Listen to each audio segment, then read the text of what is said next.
Hi everyone, welcome back to the channel. In this video, I'm going to be answering some of your questions. This is the perfect kind of video to listen to if you're, I don't know, doing some cleaning or cooking or just chilling or anything like that. So yeah, it's going to be a talking video, but yes, I'm excited to answer some of these questions because they are quite interesting and they've made me think about things. I'm going to get straight into the video with the first question. The first question is, did you lose your period and did you get it back? Now, this is probably not spoken about enough and it's extremely important. Yes, I did lose my period and no, I didn't get it back yet. So yeah, I'm hoping that it does come back soon, but I know that it's really hard and it can take longer for other people. And I just want to say as well, if you didn't lose your period, then that doesn't make your eating disorder any less valid. Everybody's body is just different. But yes, I did lose mine and no, I haven't got it back. The next question is, did you go all in? And the answer to that is no. I do like the thought of it and I like that approach. However, I wouldn't want to overwhelm myself too much personally by putting that label on my recovery. The next question is a juicy one and it's, how did you cope mentally with weight gain and body changes? This one is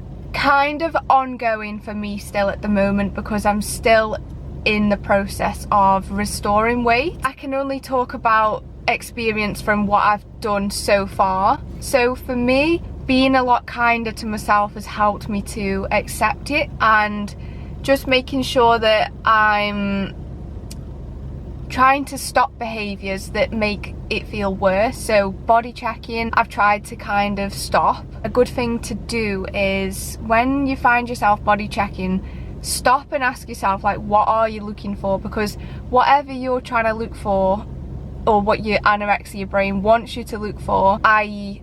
imperfections, you're gonna find it. And that's not to say that you are imperfect, because you absolutely aren't, but your brain wants you to look for that, so that's what you're gonna find. With that one, I think that it's just important to be kind to yourself, wear clothes that you feel comfortable in. That really helps. And also reflect on what the weight gain has allowed you to do and how it's made you feel in terms of energy, because it's not about the weight gain, it's about the feeling and what that actually brings to you in life, the concentration, being able to go and eat out, and just, yeah, so many more things. So focus on the positives. I know that that's easier said than done, but it really does help. The next one is really really close to my heart and really interesting, and it's good to reflect on this and answer this because the question is, do you have a tendency to focus on health orientated food? And the answer to that is yes. I've always liked whole and real foods. So for me in recovery now, I feel like people think that it's because of the eating disorder, but I genuinely like foods that make me feel good. I've never really been a big takeaway eater, McDonald's lover, XYZ, and there's nothing wrong with them foods. I'm not sitting here and saying that it's bad and you should never eat that, because that is not true. However, personally, I have just never really been the type of person to eat them kind of foods. But I do know that sometimes my eating disorder does control my decisions, and yes, I definitely do have a tendency to choose health orientated foods. To cut the answer short.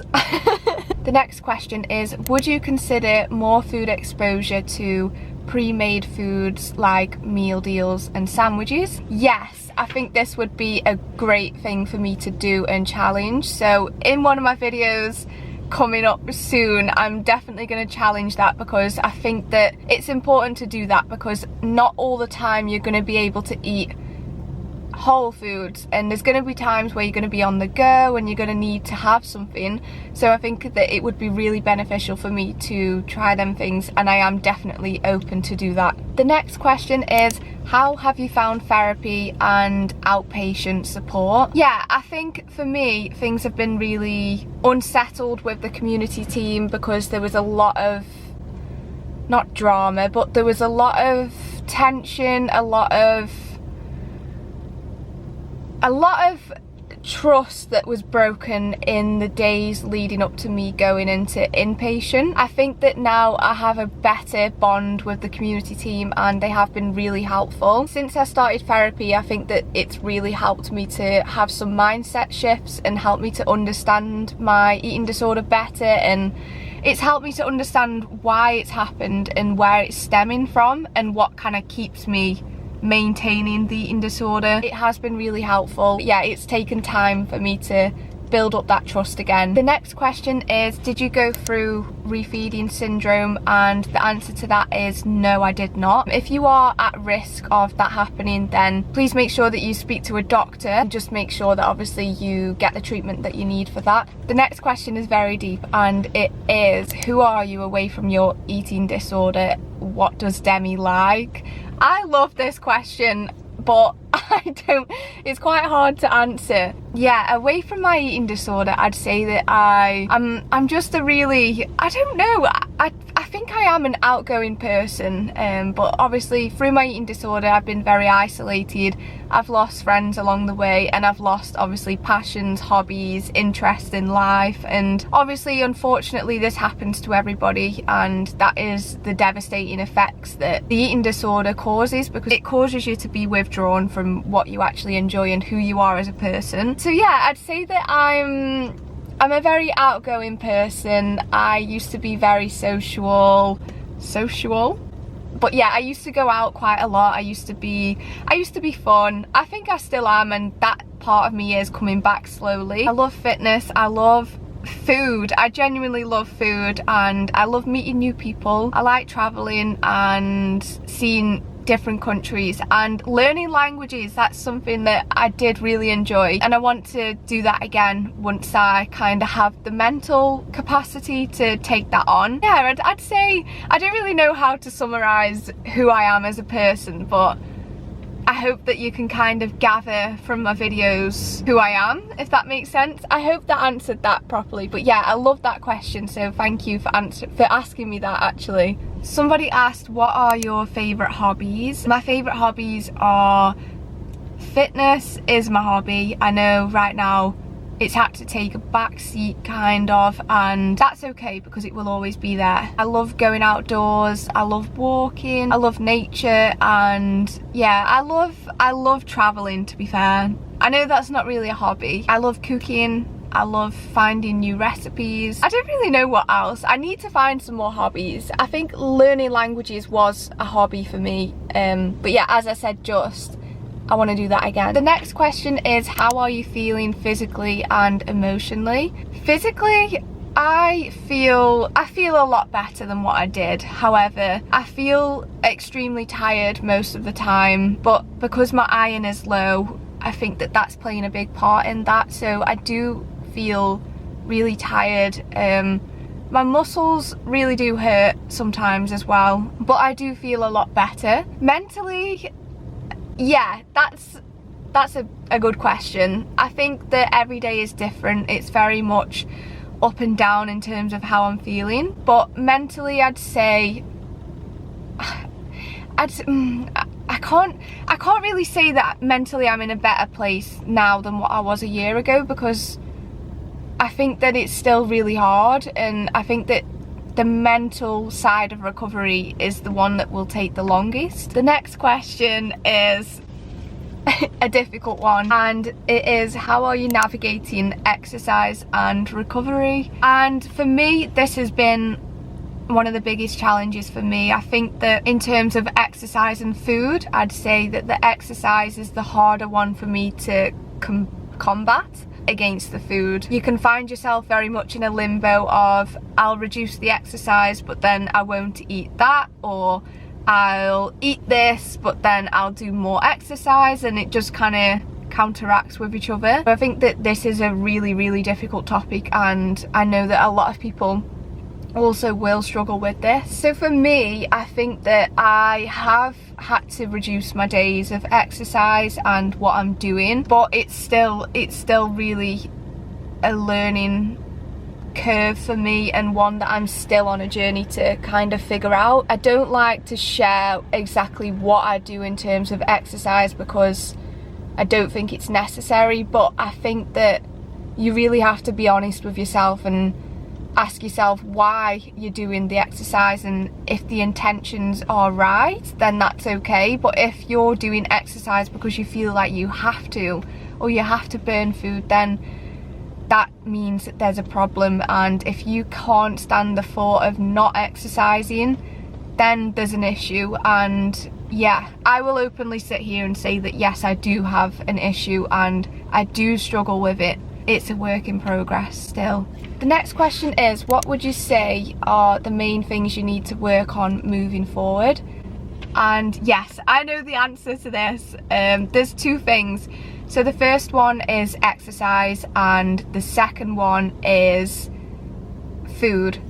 And not the quantity of food, but I think just adding a bit more balance and a bit more of the things like cheese, butter, and yeah, more, I think more fats and more saturated fats, so more like pastry, more cookies, more desserts, that kind of thing. I think that I need to work on that. So going forwards, yes, I want to incorporate that into my videos because I don't want to make videos that aren't helpful. I want to show my journey and be as real as possible and hopefully help others. Next question is, who inspires you the most in terms of recovery accounts? And there's a few recovery accounts that I have been following. So the recovery accounts that I have found helpful are Emily Spence. I don't know if you've watched any of her videos, but she does some really good videos about recovery. I love her approach to things. So yeah, Emily Spence. She is on YouTube and Instagram. Also, Tabitha.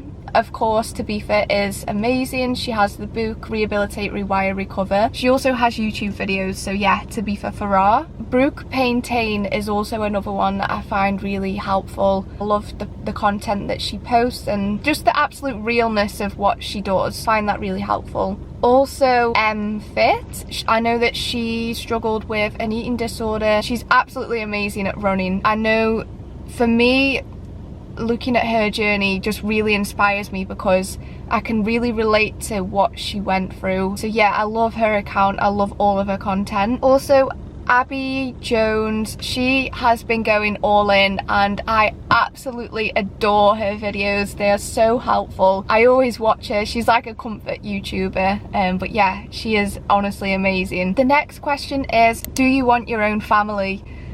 Yes, I do. I think I honestly haven't been in a relationship for a while now, and I really think about obviously the fact that I haven't had my period for such a long time, and it does worry me because I really hope that one day I can have a family, and yeah, it would be nice. So yeah, I think I do want my own family. I don't know. The next question is, have you been to university and what do you want to pursue as a career? No, I haven't been to university. I didn't really know what I wanted to do when I left school. I've never really known what I've wanted to do, and I think that's a big factor as to why I have an eating disorder, because I've always felt lost. I've always felt like I've lacked purpose in my life, and the eating disorder kind of fulfills that purpose for me, unfortunately. But yeah, I never went to university. I went to college for like 2 weeks and left and got an apprenticeship in hospitality. Maybe I'll go back to uni.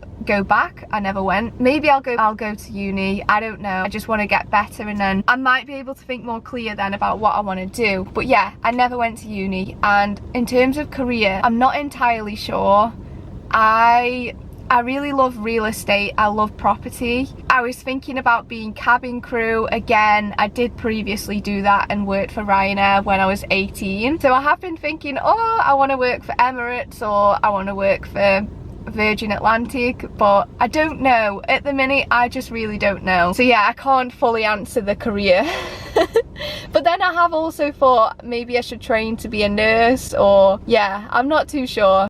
The next one is, what is your favourite item from Deliciously Ella? I love this question. To be honest, it's hard to choose one, but I absolutely love the chocolate coated orange almonds at the moment. So yeah, I think that's my favourite at the minute, but there's too many. I love everything. The next one is, what is your biggest safe food and biggest fear food? I think my biggest safe food is definitely oats, and that's not because they're healthy as such, but they're just so comforting and I just love them. So for me, it's safe, it's just heaven. Biggest fear food, I would say, is probably cheese, and I don't know why, but yeah, cheese, that is probably my biggest fear food at the moment. The next question is, what are your biggest recovery motivations? And there is so many. One of them is I want to fix my relationship with my family, because throughout my eating disorder I feel like it's kind of really not broken that relationship, but it's been really hard for everybody in the family, especially my mum and dad, because obviously I still live with them. For me, my family is a big motivation. I want to be the real Demi again. I want to be the person that people want to be around again. And that's not to say that they don't want to be around me now, but I want to feel like I can connect and be with my family like properly, if that makes sense. So yeah, family. And then also figuring out what I want to do in terms of work. That's a big motivation for me, because I want to be making money, I want to be saving up to move out, and yeah, work is a big motivation for that.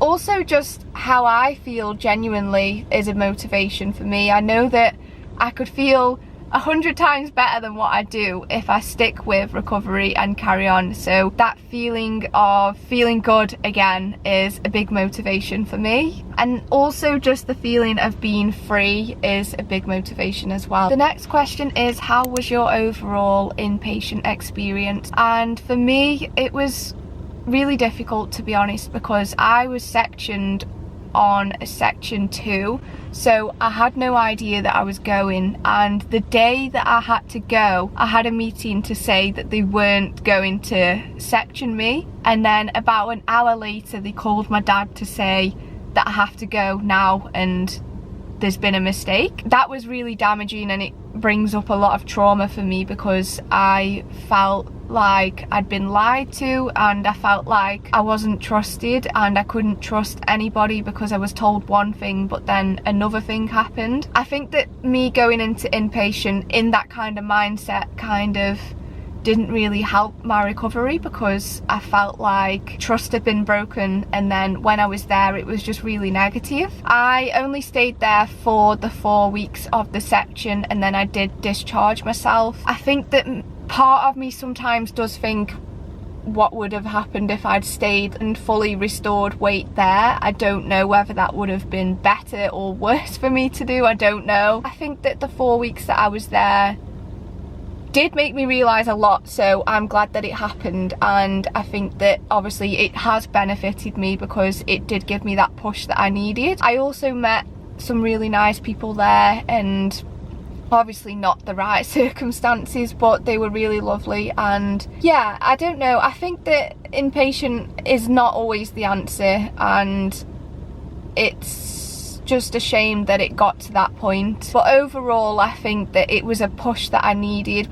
The next question is, what's the least helpful thing a medical professional has ever said to you? Unfortunately, there's been many things that have been unhelpful that have been said to me, but I'll never forget this one. I went to the GP one day, and it was when I was opening up about my struggles, and the GP actually said to me that she wishes that she had my dedication and determination towards food and exercise, and I just couldn't really believe that she'd said that.